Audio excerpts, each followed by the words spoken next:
si që shkoj me zonjën Ballukur për një rast tjetër. Prandaj them unë kjo është një zhurmë në hava. Këtu çështja është më e rëndësishme pjesa e dytë e lojës, që ka të bëjë me çështjen e imunitetit në parlament. Po, ja, do të diskutojmë. Regjia. Pa që thjesht, ajo Spaku me këtë fitore, me vendimin me 4-4 ka arritur fitoren e vet në raport me gjykatën kushtetuese. Spaku aty ka fituar. Jo, politikisht, nëse mund të them dy fjali politikisht, me që politikisht unë nuk shoh të humbur, nëse mund ta themi kështu, përveç Ballukut, që pezullohet dhe humb një lloj fuqie. Politikisht Ramës nuk i krijohet precedenti që nesër, siç ishte aluduar dhe thënë dhe stërthën, që nëse do dilte 5-3 në favor të GKK-s, Spakut, krijohet precedenti dhe Rama mund të pezullohej vetë ai.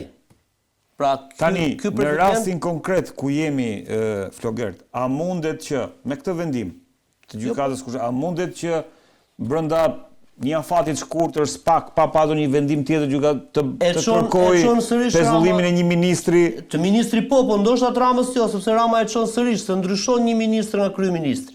E çon sërish në kushtetues ai dhe fiton kohë. Pra, për te kësaj Rama nuk është kriju precedenti automatikisht. E para. E dyta, me këtë vendim të pezullimit të zonjës Balluk, në një farë mënyrë ka rënë kërkesa e Spakut tek parlamenti për imunitetin e saj. Sepse ajo Spaku e kërkoi imunitetin e Ballukut në kushtet kur ndodhi pezullimit saj nga ana e gjykatës. Pra, ata thanë Balluku duhet pezullohet sepse na pengon hetimet. Balluku nuk u pezullua sepse gjykata tha okay, do e marrim shqyrtim dhe automatikisht u la të kjo është vërtet. Detyrë dhe Spaku ndërmori veprimin tjetër për thënë që prit se kam këtë instrumentin tjetër që të mos e lejoj të shkojnë detyrë. Pra të mos më prishi provat. Në momentin që tani e ka të pezulluar Ballukun, pa akuza të reja mbi kurriz përveç akuzës ndikimit paligjshëm bla bla bla, pra vetëm me atë akuzë, majoranca politikisht do e thotë që okay, tani të pezulluar e ke, akuzat e reja nuk ke. Ska urgjencë, pra, tha Rama sot, ska urgjencë. Dhe ky është lajmi ditës sot. Le ta themi që fiton edhe Balluku, pra ruan imunitetin dhe nuk lëshohet për arrest shtëpi apo arrest në burg. Dhe Spaku sigurisht fiton sepse ruan fytyrën. Nëse Spaku do merrte një përgjigje negative këtu, do ishte një goditje edhe në opinionin publik, sepse do ishte një kërkesë antikushtetuese, apo jo, Leonard? Dhe do thonim dhe ne pastaj që ja dhe Spaku shkokan dy këmbët, vërtet, siç thon disa, ka dalldisur dhe po shkel në mbi kushtetutën. Jo, deri tani është okay dhe të paktën për gjysmën e anëtarëve të gjykatës, ai institucion është në kornizat kushtetuese. Pra, ky vendim nga ana e atyre gjyqtarëve nuk është një vendim thellësisht profesional. Është një vendim politik, ku ata kanë tërhequr me nderën e tyre dhe kanë thënë po e mbajmë mirë me Ramën, mirë me Spakun, mirë dhe me këtë tjetrin, e kupton? Dhe ne, domethënë, duke mos bërë asgjë, e mban mirë me gjitha palët. Ustallar më burr. Ata janë më politikanë se politikanët. Kanë zgjedhur një zgjidhje që Rama të mos humb gjë, Balluku të mos humb gjë nga ana e parlamentit dhe ata vetë të jenë në rregull me gjitha palët. Kjo është politika që nuk janë zgjedhur për ta bërë. Nuk janë zgjedhur, ata mund të marrin vendime politike kur bëhet fjalë për interesa kombëtare. Pra për interesa kombëtare, nganjëherë çështje ligjshme nuk është e drejtë. Pa ata duhet bëjnë çështje drejtë kur vjen puna te interesat kombëtare. Ndërsa në raste të tilla, ata duhet të jenë skrupuloz te ligji, te interpretimi i kushtetutës. Se kanë bërë janë sjellë si politikan. Regjia edhe një herë atë presim që të jenë në listat e kanë ndonjëherë që i morën mandatin që në 2009? Jo, në 2008. Listën e anëtarëve të gjykatës kushtetuese. Avokat, ajo që bën sy është që Sonila Bejtia që pritej se do votonte pro Spakut. Jo, fakti ajo s'pritej fare. Po, duke qenë se propozuar nga Ilir Meta, nga opozita, nisur nga kjo them unë, nga kjo premis. Ndërkohë Gendi Ibrahimi është një nga njerëzit që le të themi është një nga Do tani që autorët kryesor. Do që të bëjmë çikës kështu. Jo. Unë dua të kuptoj se me që është debati publik, dua të kuptoj çfarë po ndodh. Atë. Se mua nuk më lejohet. Pse dy personazhe që fjala vjen Gendi Ibrahimi ka qenë gjithmonë në krah të mazhorancës. Ore. Ta bënte Denisi dhe Flogeri këtu për shkak pozicionit që kanë është normale, domethënë që të bëjë një analizë dhe duke kaluar në çik caqet. Unë mund të nisem nga idetë e mia, prandaj se bëjmë. Nuk je vetëm jo, absolutisht. Unë mund të nisem nga idetë e mia, sepse njëri ka votuar kështu dhe tjetri ka. Dhe ata nuk kanë kaq të zgjuar sa mos lënë gjurmë. Ky është problemi i këtyre njerëzve. Pse e them? Sonila Betja, vëlla, ka votuar pro Belinda Ballukut që në seancën paraprake me 3 gjyqtar. Kështu që nuk është e re që sot ishte në anën. Jo, pyetja që ti ngre është normale për vendin ku je, se ti nuk po më ngren pyetje mua në Suedi apo në Danimark, ku njerëzit domethënë janë të ftohtë në gjykimin e tyre të juridik. Ktu njeriu vishet me petkun e le të themi politikës. Zonja Betja, me gjithë respektin se s'kam asnjë gjë personale me të, është një propozim thelbësisht i opozitës. Dhe e tillë është parë. Dhe të gjitha vendimet që ka dhënë të mëparshme, pak a shumë kanë qenë mbështetje të, për shembull, kur erdhi radha rasti që gjykoshte zoti Berisha në gjykatën kushtetuese, ajo ka qenë vot pro Berishës. Me të madhe madje. Pra, për ta thënë që kurse e kundërta për zotin Ibrahimi, kunati i Mimi Kodhelit, doni që ta lidhim kështu. Po, ideja Kunati Mimi Kodhelit, një nga personat i cili ka bërë reformën në drejtësi, këtë është shumë e rëndësishme kjo. Ky Ardian Dvorani dhe këta persona të cilët nuk do duhet të ishin fare në sistemin e drejtësisë, sepse ky ka qenë kushti. Ata që bëjnë reformën në drejtësi, pra e shkruajnë, e detajojnë, nuk mund të jenë pjesë e reformës në drejtësi. Plus fakti që ky vjen me gjithë respektin, s'kam asnjë gjë personale, po ta them një herë, nga një familje thelbësisht komuniste. Jati tjetër ka qenë sekretari i përgjithshëm i Komitetit Qendror të Partisë Punës në Tiranë. Nga 76 në 83-shin. Po çfarë ka ky për kjo është për të kuptuar, për të kuptuar backgroundin që vjen nga e majta. Nuk i vura se çdo njeri mund të jetë i majt, i djati, kuq i ziu, kurse s'më intereson kjo histori. Se po quhen hakmarrje komuniste tani me beqim. Jo, të thash, ky e lidhi në majt apo djat. Vazhdoj këtu tani. Një teknik tjetër. Po them. A ka qenë aty, po prit ta mbyll tani. Ne do të bëjmë se s'ka teknik. Nga këta të 8 të cilët janë aty. Unë personalisht i besoj, nuk po them verbërisht, po profesionalisht, vetëm mendimit të 3 gjyqtarëve aty. Marsita Xhaferllarit, Asim Vokshit dhe Toskës. Janë të 3 gjyqtarë për mua. Dhe në momenti kur je gjyqtar, unë profesionalisht pastaj tentoj domethënë që ta respektoj mendimin e tyre. Pjesa tjetër mua më vjen keq. Por nuk kanë qasjen për të cilën me këtë logjikë që thua ti, edhe Gendi Ibrahimi është bashkangjitur mendimin të këtyre shkuar me të drejtë. Tani speciali me që se pyet. Gendi Ibrahimi ka qenë ai antar i gjykatës kushtetuese i cili u përgjua, doli si lajm në kohë. Këtë kishte qefti. Gendi Ibrahimi në media. Unë kuptoj se kjo 4-4 është shumë interesante. Le ta flas se më mytë burr. Për Gendi Ibrahimi mediat, Lexo Pikal, Reporti apo gjithkush, meqense kam 2 kolegë këtu, kanë nxjerr 2 histori. Historia e parë ka qenë përgjimi i Spakut në lidhje me hetimet që bënin për Plum Gjokën. Në momentin kur çështja e Plum Gjokës e Sky Incrociatit shkoi në gjykatë kushtetuese, lajmi doli atëherë që ishte përgjuar pikërisht Gendi Ibrahimi, si një person i cili mund të kishte bërë afera, po them unë. I përgjuar në mënyrë të lishme, ëh? Të lishme sipas Spakut. Sipas Spakut, se ose di. Sipas Spakut. Okej. Kjo është ceni i parë. Dhe ceni i dytë prapë dhe kjo me pull të kuqe roz, që lidhi me video erotike ku diun të zotit Ibrahimi. Tani këto mund të jenë 2 gjëra të cilat po ha mendsojeret, mund ta kenë shantazhuar. Po ha mendsoj se unë nuk e di, po e divulgoj mendimin tim për te asaj imagjinate. Dhe mendoj se mund të jetë kështu, sepse nuk më bën sens që një i majt që edhe në kolegjin e gjyqtarëve ka votuar pro Belinda Ballukut ta kthej votën e tij kundër.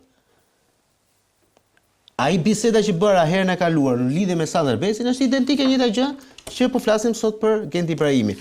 Gjithsesi, thënë të gjitha këto, pak rëndësikaret, kjo gjykatë kushtetuese na tregoi edhe një herë tjetër që është jashtëzakonisht shumë larg, jo vetëm asaj gjykate kushtetuese që kemi pasur, të cilën neve gjoja e hoqëm për shkak të vettingut, por unë e barazoj edhe me një treshë gjyqtarësh gjykatën e apelit këtë. Avokat, kemi thënë për këtë gjykatë kushtetuese të paktën tani më kemi pasur disa konkluzione. E paaft, e keq përdorur, e pafuqishme.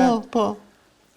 Pse të mos themi që thjesht është dhe këtë variantin tjetër që e dëgjojmë te opozita, që është sot një instrument në duart e Edi Ramës dhe merr çdo vendim që i kërkon kjo mazhorancë të marrë. Dy të fundit kanë qenë kundër Edi Ramës, shkarkimi Rion Veliajt dhe kjo. Po mirë, ta bëj pyetjen retorike ndryshe unë ty. Të nxjerrun ty një 15 deklarata të Sali Berishës. Mos u mërzite që Jo, unë e kam. Përgjigje nga ai. Nga 15 apo deklarata të Sali Berishës që Sonira Betjen e quhen heroin. E mbron me istikam, o burr. Pse kush ka thënë ty që Rama dhe Berisha janë kundërshtar? Berisha. Atë po, atë. Berisha, për Sonira Betjen. Po, për Sonira Betjen.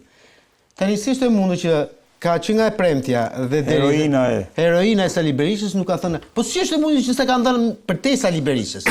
Sa është zoti mbi qiell për demokratë. Pse s'e kanë thënë këta të tjerë poshtë Saliut një fjalë? Si është e mundur që bashorti i vet është drejtori i Syrit.tv, televizioni i familjes, dhe gruaja mbroka Belindën, kurse televizioni shan Belindën nga mjezit deri në darkë. Ma bëj mua ti këtë. Kjo është profesionalizëm, miku im. Bravo, këtu ke drejtë asaj. Po patjetër. Okej. Ata si media kanë faktet e tyre, kanë. Jo, po nuk mund të lejoj të godasësh median në asnjë moment. Se e keni marrë vesh ju, na keni bërë neve sikur jemi e keqe e madhe këtij vendi. Po pra, se më thedhe që kam nxjerrur ato videot e Ibrahimit. Kontrollova si kisha nxjerrë se si kam. Nuk të thashë. Që është përgjuar të mora si shembull. Po pra, mos merr si shembull fare mua se kështu të bëni pis ju. Tani, o zotri, thelbi se ngatroheni me emra. Emrat janë të rëndësishëm, për shembull. Cili nga gjyqtarët që kanë qenë kundër Ramës aty, kanë qenë ajo treshja që kanë vendosur në fillim për të mos e gjykuar. Asim Vokshi, Masida Xhafellari dhe Toska, Ili Toska. Njëri nga këta ka qenë pro, dy kanë qenë kundër. Jo, në fillim fare në treshe. Sonira Betjen, Masida Xhafellari, Sander Beci. Sander Beci e Masida Xhafellari votuan kundër Belinda Ballukut, kundër Ramës, kundër për t'u hapur. Po. Kurse Sonira Betja mbajti në këmbë këtë histori. Po të kishte votuar edhe Sonira Betja, një lloj si dy të parët, kjo çështje s'do kishte shkuar fare, s'do ishte shqyturiç. Bravo. Tani kur kaloi pastaj në Teçe, si votuan? Në Teçe votuan 5-3. Ishte vota e Gendi Ibrahimit dhe Sander Becit që kalojnë krahun tjetër dhe 3 gjyqtarët ishin kundër. Prapa ato 3 ishin kundër. Po. Pra, pyetja tani është, ai që kanë ikur nga 5-3 te 4-4, duhet parë pse ka ndodhur kjo histori. Të thash pra dhe unë. Duhet parë pse ka ndodhur kjo histori. Është shantazhuar, duhet të mbrojtur ai zotria. Dakor, s'jam kundër me këtë pjesë. Nëse është shantazhuar. Dhe unë të solla 2 shembuj dhe të thash e para, Spaku këtë e ka përgjuar më parë, dhe këtu po ngre Alibira, kot, po duhesh duke shtuar faktin që Spaku këtu ka qenë palë, s'është palë Spaku në atë gjykim, se ishte në gjykate. Tani pse mos haludoj unë që të them domethënë që duke qenë se është një vendim shumë i çuditshëm. Dhe opsioni pas ka qenë që domethënë të paktën në Strasburgu apo jo. Strasburgu e ka dhënë formulën e zgjidhjes. Dhe këta nuk e kanë zgjidhur, sepse nuk kanë dashur ta zgjidhin në këtë formë. Unë dhe pas që ata nuk e din fare këtë, që sa po thashun. A se din fare që ekziston? Po fare. Jo, besoj e di në... Po ta din do ishte akoma më keq. Po i mbrojnë. Unë nuk e dija këtë, unë nuk e dija. Po qofse është ky varianti që the ti... Po i mbroj pra. Atëherë ata u mbrojnë 3 herë, të lutem, u mbrojnë 3 herë dhe normalisht e kanë patur si opsion barazimin, siç ndodhi. Nuk është se din. Pra, nga kjo pikpamje ka dyshim të madh. Po unë them është si, e di si është kjo redi që ta shtensionojmë pak bisedën. Është si një ndeshje me 2 palë, ku të dyja palët luajnë aq fort sa ndeshja del barazim, askush nuk fiton. Po këtu s'duhet dalin asnjë barazim. Po përderisa edhe një herë. Përderisa në kushtetut thuhet ose në ligjin për gjykatën kushtetuese. Prandaj them kjo e nardit haj çik diskutim. thotë që kur ka barazim të votave, kërkesa bie, pra këtë thot. Nuk thot ky është shkruar kërkesa bie. Po. Pra kemi një opsion që mund të ndodhe barazim. Po. Dhe ka ndodhur. Ka që thjesht është. Pra këtu Unë nuk të thash ty që e kemi në ligj. e pra, e ke nga Strasburgu. Po s'është i detyrueshëm ai. A ke kapim? Në ligj është kjo që them unë. si Kur s'u është kapim të? në ligj është kjo që them unë. Në rregull, vazhdo atë. Kur ka barazim votash, madje ka edhe një gjë, ja duhet të ketë. Kryegjyqtari. Ja, do kthehemi këtu, Regjia. Jo, nuk është kjo. Kur ka barazim votash, bie kërkesa, sepse ne shkojmë sikur fiton njëri apo tjetri. Ne shkojmë me idenë që o zotëri, Flogerti bën kërkesën dhe ne jemi gjyqtarë, nuk arrim dot në vendimare, barazojmë për kërkesa e tij zotërisë bie dhe vazhdon jeta. Nuk është se ka vakum këtu ligjor. Nuk është krijuar vakumi, thash edhe një herë. Aty ka fituar SPAK-u, nëse duam ta interpretojmë. Por nuk ka kryer dot as precedentit Por nuk më duhet por nuk më duhet precedenti, se unë duhet zgjedhur Gërçi mos. Edhe një herë, precedenti do ishte sikur këtu do bëj nami me kërkesa, nuk ka për të ndodhur më kërkesë. Këtu është këtu futemi në terrenin e politikës dhe politika bën shumë mirë që e ngre këtë zhurmë. Dakor? Këtu ka fituar kërkesa e parë e SPAK-ut. O zotri, unë do doja që të kisha një 5-3 ku gjykata kushtetuesi i thot qeverisë, ekzekutivit, i thot dhe parlamentit që po, je ministër, nuk ka asnjë lloj rëndësie, të ka të drejtë gjë ka rëndësi kjo Flogert. E thot këtu ai fakt. E thon një pjesë, e thot ministri thot nuk ka imunitet kundrejt ligjit, thon ata në arsye. Po më burr themi unë tani se e lexova ata. Kur s'pas ka imunitet, se tani as kshu as ashtu nuk mund të jetë. Pesh pra politikisht korrekt pra. Po ti çik Sazan nuk mund të jesh, o je Sazan ose je oti miku im. Gjykata vlerësoi një zëri se imuniteti i ministrit rregullohet nga neni 103.3 i kushtetutës në lidhje me neni 73.1 dhe 2, po të mos futemi aty vetëm Regjia. Vetëm më nxirr pak lutem reagimin e Ramës sot pas takimit me grupin parlamentar që ta komentojmë. Denis, si e lexove këtë qëndrim? Këtu më në fund erdhëm tek ajo që është lajmi dhe le të themi situata e rëndësishme për të analizuar, se unë edhe njerë mbetëm qëndrimit që 4-4 është një rezultat më se i pranueshëm në kuptimin e rezultatit. Është barazim, nuk fiton as njëri as tjetri. Në gjykat fiton, nuk duhet fitoj në këtë rast, nuk duhet fiton dhe dikush. Me sa duket, kjo është vendimarrja që antarët kanë zgjedhur dhe pastaj ne nuk i detyrojmë dot. Tani Rama na dha sot quhet pushim gjykimi quhet. Termini është pushim gjykimi, sprodhoi as edhe një efekt. Jo efektet e prodhoi. Denis, ti marrim kështu, funksionet 3 konkluzione nga mbledhja e grupit parlamentar pas mos vendimit të gjykatës kushtetuese dhe një batutu.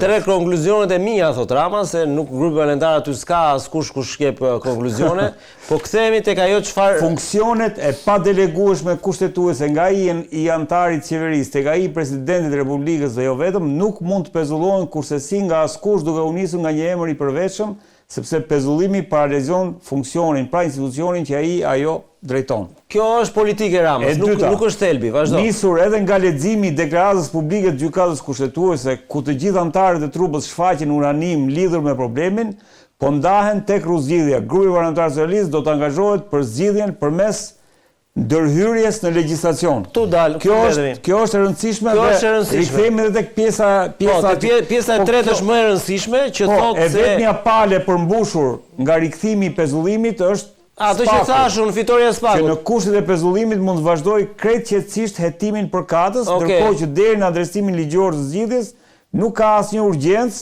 për të trajtuar kërkesën që SPAK-u bëri pas rënies së masës pezullimit. Një shtesë nga ana ime. Lere shtesën, se nuk ka SPAK-u nuk preket, vetëm mbështetet. Shtesa është njësoj me pikën e parë, pra, atë që thotë. Kjo ndërhyrje në legjislacion, Denis, pastaj dalim tek ndërhyrja në legjislacion është i vë në një farë mënyrë e bën më të qartë, se e bën ligjet dhe ti s'ke çfarë thua më, por rasti që është trajtuar nuk trajtohet më. Dakor? Rasti Balluku nuk trajtohet më. Rasti Balluku po thua nuk trajtohet, i vetmi shans ka tek gjykata e apelit. Është tjetër gjë, ajo është proces penale. penale, s'ka lidhje me lidhje me parimin, doktrinën. Pra, tani këta çdo gjë që do diskutohet për atë që Unë është duhet kuptoj, precedent, kur thua rasti Balluku nuk trajtohet më, domethënë Balluku nuk kthehet më kurrë në pozicionin e ministres. jo, se nuk kështu- trajtohet më nga gjykata kushtetuese si një precedent. E qartë. Gjykata kushtetuese e mbylli çështjen Balluku. E la në fuqi pezullimin. Sepse një nga pikat e vendimit që thuhet nuk ka vendim ka, sepse thuhet hiqet pezullimit apo jo Leonard, jam i sakt? Po. Ja, ky është vendimi për Ballukun. Dhe në ata nuk do merren më me rastin Balluku. Ata do merren nëse Rama ose ndonjë se mund të shkojë edhe Berisha më për një rast të tillë. Po. Nëse një nga këta shkon prapë në gjykatë kushtetuese. Tani Rama ka thënë këtë dhe kjo pastaj del tek ajo që tha Flogerti, jam dakord me këtë, që tha këtu edhe Rama është i fituar. Jo vetëm Spaku, te vendimi 4-4. Sepse Rama thot këtë, përderisa tani Balluku është e pezulluar, nuk ka më asnjë pengesë për hetimin e Spakut, atëherë nuk është nevojshme fare që të shkojnë për heqje imuniteti. Dhe Rama ka fituar kohë gjatë gjithë kësaj kohe sepse donte pikërisht këtë gjë, që çështja e imunitetit mos trajtohet në parlament. Sipas mendimit Nuk tim. ka asnjë urgjencë sot. Po pra s'ka asnjë, po jo, realisht ka urgjencë sepse në diku te java e parë e marsit mbaron kjo çështje, mbyllet afati 3 mujor. Nuk e di kur është dërzuar. 16 mars. 16 mars. 16 mars. Pra deri në 16 mars është urgjenca, pastaj iku kjo çështje. Kështu që këtu Rama pse them unë ka fituar dhe Rama me 4-4. Sepse edhe sikur të fitonte 5-3 Rama në gjykatë kushtetuese, ai do ishte detyruar ta trajtonte çështjen në parlament. Tani thot ai nuk jam i detyruar sepse këtu gjykata nuk mori vendim. Rama. Po pra, unë po flas me atë qasjen që bën Rama për lëvizjet e tij politike. Ai thotë këtë gjë që kushtetuesja nuk na e sqaroi këtë precedent dhe unë s'kam se ngutem me kërkesën për heqjen e imunitetit.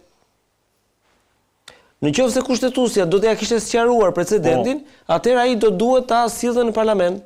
Po, Kryeministri Këtë moment që ti domethënë e shpreh kaq lehtë për opozitën, opozita tha kjo është grup shteti, domethënë. tani vendimi këtu na erdhe tek grupi më pa vlerë politikisht dhe ndjesë u shpreha keq, jo pa vlerë, po pa forcë politikisht në Shqipëri. Nuk mund t'i prishësh rregullat e lojës rrugës. Edhe një herë. Mirë, por nesër Rama do ta ngulin atë çadën atë. E kërkoj edhe një herë të re që them grupi më pa peshë politikisht është Partia Demokratike. Kjo nëse thash Jo, a ka të drejtë apo s'ka të drejtë, sepse ti nuk mund të ndryshosh rregullat e lojës rrugës. Të ndryshosh, të bësh ndërhyrje, se kjo ndërhyrje në legjislacion avokat çfarë do të thotë? Po ta thash pra. Ja, ndërhyrja në legjislacion nuk është për rastin Balluku, mo zotëri. Jo, bëhet fjalë për ministrat e rinj nesër më. Më fal, e merr Ballukun zotëria, e shkarkon nesër nga ministri aty ku është dhe e bën ministre të Ministria e Arsimit. Po, u zgjidh çështja. Kaq është. Si. Ballukun atë Ministri i Arsimit valla. Nuk e lot infrastruktura. Nuk i prish më provat aty. Nuk i prish provat të arsimit valla.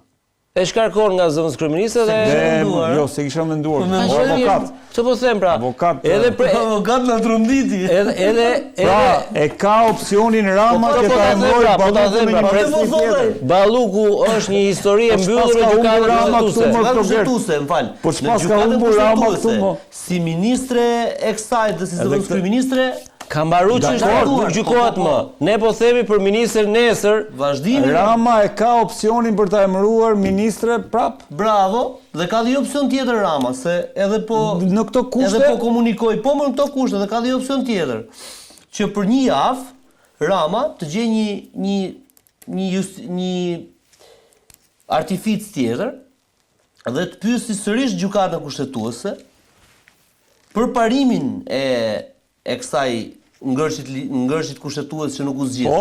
E kupton? Pra duke mos ju referuar më çështjes Ballukut. Po, prandaj po them çështja e Ballukut nuk trajtohet më. Po, bravo, një antar të quhet ministrave. Balluku nuk është më ministre dhe zëvendës kryeministër pik. Kjo historisht e mbyllur.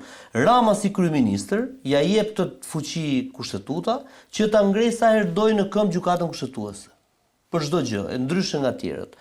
Dhe Rama mund gjej një artific tjetër, një pretekst tjetër ligjor atje për të interpretuar avokat. Për të interpretuar Flogerti e paska gjetur ta mbaroj. Për të interpretuar parimin e gjës. Ja ku është, ja të lutem, jo refuzimi i individit. kërkesës, ja ku e ke kërkesën. Gjykata kushtetuese vendos refuzimin e kërkesës kur votat janë të barabarta. Fakti që është shkruar do të thotë që është opsion. Automatikisht vendimi